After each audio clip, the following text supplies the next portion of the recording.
সবাই এখন একটা জিনিসই বলছে যে মেয়েদের পড়াশোনা করা উচিত, নিজের পায়ে দাঁড়ানো উচিত।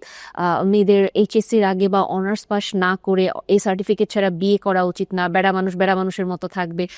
মানে মেয়েদের অবশ্যই নিজের পায়ে দাঁড়ানো উচিত। মেয়েদের নিজের পায়ে দাঁড়ানো উচিত। এই টার্মটা নিয়ে আমি অসংখ্যবার কথা বলেছি।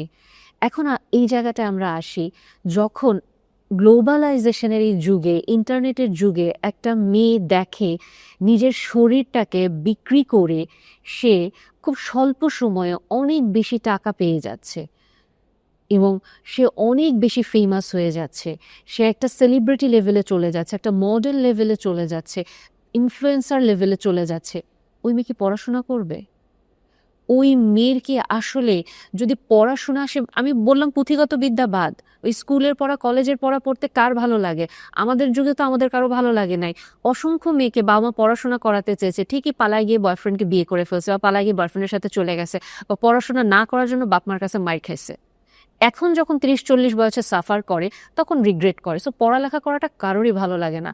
সো আপনারা যারা এটা বলছেন যে পড়ালেখা করে মেয়েটার সার্টিফিকেটটি নিজের পায়ে দাঁড়ানো উচিত, আপনারা অনেকেই আমার সাথে রাগ করবেন, বাট একটু চিন্তা করে দেখেন তো, টিনেজারদের আশেপাশে আপনারা ওদের সাথে কথা বলে দেখেছেন কয়জন আসলে পড়ালেখাটাকে সিনসিয়ারলি নেয়, অথবা কয়জন আসলে কন্টেন্ট ক্রিয়েশনটাকে নিচ্ছে, অথবা কারা ফেম, সেলিব্রিটি, টাকা পয়সা এটার পিছনে দৌড়াচ্ছে?